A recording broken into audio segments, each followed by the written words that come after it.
நமோ புத்தாய. வணக்கம் நண்பர்களே. இந்த கிளிப்னூடாக தர்மத்தை பற்றி சொல்ல மாட்டேன். இந்த தமிழ் மொழியை பற்றி ஏதாவது ஒரு கலந்துரையாடல் தான் இதன் மூலம் போகிறது. தமிழ் மொழியில் நடக்க போகும் ஒரு பிரச்சனை பற்றி தான் கதைக்கிறேன்.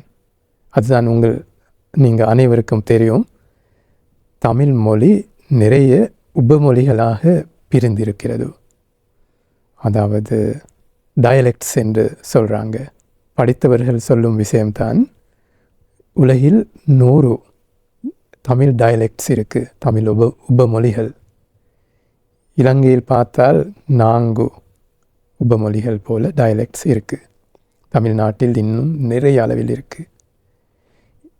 பிற்காலத்தில் இந்த டயலெக்ட்ஸ் தான் வேறு வேறு மொழிகளாக வளரும். அதனால் இப்போது இருக்கும் ஒரே தமிழ் மொழி, ஆனால் 100 டயலெக்ட்ஸ் இருக்குதான் உபமொழிகள். அவை 100 மொழிகளாக வளர்ந்து விட்டால் வெவ்வேறாக பெரிய அநியாயம் தானே என்று நான் சிந்திக்கிறேன். என்னுடைய கருத்து. என்ன காரணம்? ஒரே தமிழ் மொழியாக அது வளர்ந்து விட்டால் நிறைய ஜனங்களுக்கு பிரச்சனை இல்லாமல் தன்னுடைய கருத்துக்களை ஏனையவர்களோடு பகிர்ந்து கொள்ளலாம். ஆனால் 100 மொழிகளாக பிரிந்து விட்ட பிறகு 100 மொழிகளையே படிக்க வேண்டும் வெவ்வேறாக. அது அப்படி இல்லாமல் கம்யூனிகேஷன் செய்து கொள்வது கடினமானது.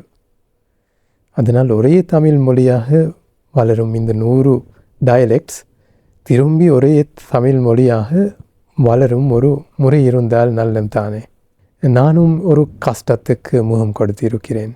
அதுதான், நான் தமிழ் படிக்க முன்பு பார்க்கும்போது நிறைய டயலெக்ட்ஸ் இருக்குது.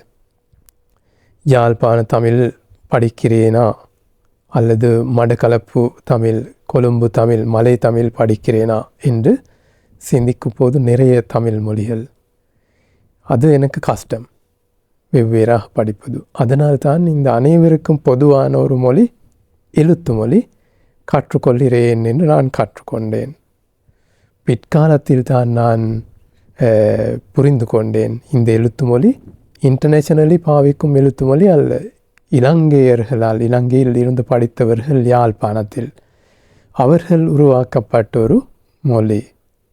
அது சிங்கள மொழியிலிருந்து வார்த்தைகள் எடுத்து அல்ல. அவர்கள் பழைய தமிழ் நோட்கள் இருக்குதானே, மிக பழைய அந்த படித்தவர்கள் நிறைய இருந்தார்கள் யாழ்ப்பாணத்தில். அவர்கள் பழைய நூல்களை, தமிழ் நூல்களை படித்து அந்த சொற்களை, அந்த கிராம முறைகளை எடுத்து தான் மொழியை செய்து இருக்கிறார்கள். ஆனால் இப்போது தான் எனக்கு தெரியும், தமிழ்நாட்டில் பயன்படுத்தும் எழுத்து மொழி இது அல்ல, வேறு ஒரு மொழி. ஆனால் சிங்கள மொழியோடு ஒப்பிட்டு பார்க்கும்போது இந்த யாழ்ப்பாணத்தவர்களால் உருவாக்கப்பட்ட எழுத்து மொழி அல்ல, மிகவும் சமீப அல்லது மிகவும் நெருங்கிய மொழிதான் தமிழ்நாட்டில் இருக்கும் தமிழ் மொழி. அது சிங்களத்தோடு நிறைய சம்பந்தம் இருக்குது. ஆனால் இந்த யாழ்ப்பாணத்தவர்களால் உருவாக்கப்பட்ட அல்லது செய்யப்பட்ட, நான் இப்போதும் பேசும் இந்த எழுத்து மொழி இருக்குதானே, இந்த எழுத்து மொழி சிங்களோடு சம்பந்தம் இல்லை. சிங்கள வார்த்தைகளுக்கு நெருங்கிய சொற்கள் இங்கே குறைவு.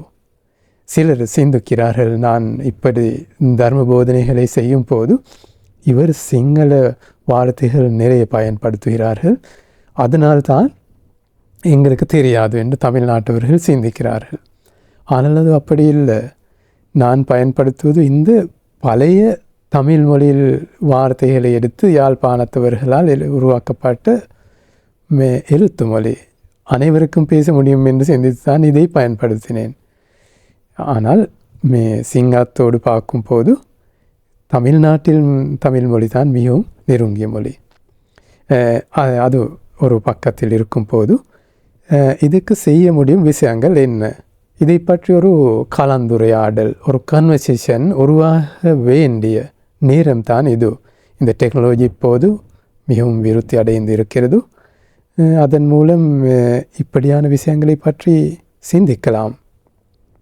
அறிவாளிகள் தான் இதை முன்னோடிகளாக இருக்க வேணும்.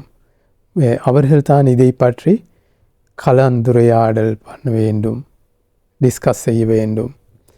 நாம் ஒரே தமிழ் மொழியை பயன்படுத்த வேண்டும் என்றால் அது எப்படிப்பட்டது, அது எப்படி செய்ய வேண்டும், இப்படியான ஒரு சமிட் மூலம் அதை அந்த தமிழ் படித்தவர்கள், தமிழ் பேராசிரியர்கள் இருக்கிறாங்க, அவர்கள் சேர்ந்து கதைக்க வேணும்.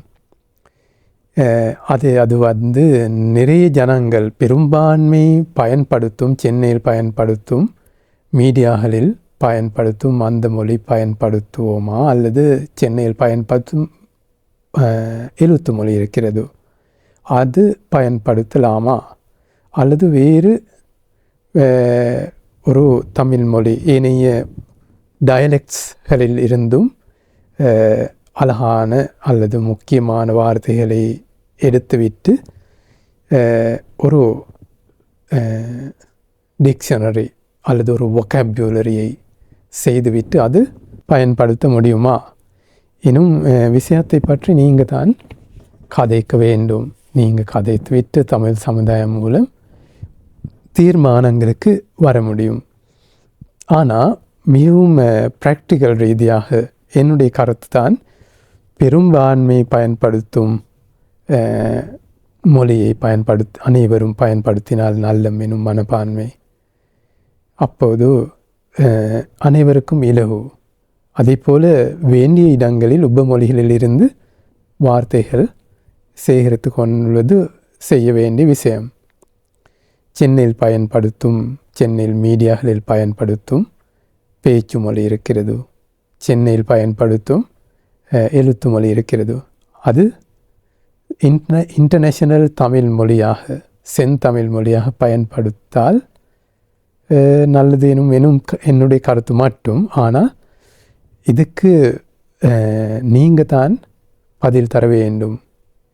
இது ஒரு ஆரம்ப டிஸ்கஷனாக இருக்கலாம், நாங்கள் உருவாக்கி கொள்வோம். நீங்கள் கமெண்ட் பண்ணுங்க, உங்களுடைய கருத்து என்ன, இது எப்படி செய்ய வேண்டும், இது இப்படி செய்ய வேண்டும், இது தான். அப்படி ஒரு டிஸ்கஷன் உருவாகினால் இதுக்கு முன்னுக்கு போகும், இது ஷேர் பண்ணலாம். அதனால் இதை பற்றி நீங்கள் சிந்தியுங்க, கமெண்ட் பண்ணுங்க, புது விஷயங்களை சொல்லுங்க, புது சஜஷன் கொடுங்க. இந்த வீடியோவை இணைவர்களோடு பகிர்ந்து கொள்ளுங்க. வணக்கம். நமோ புத்தாய.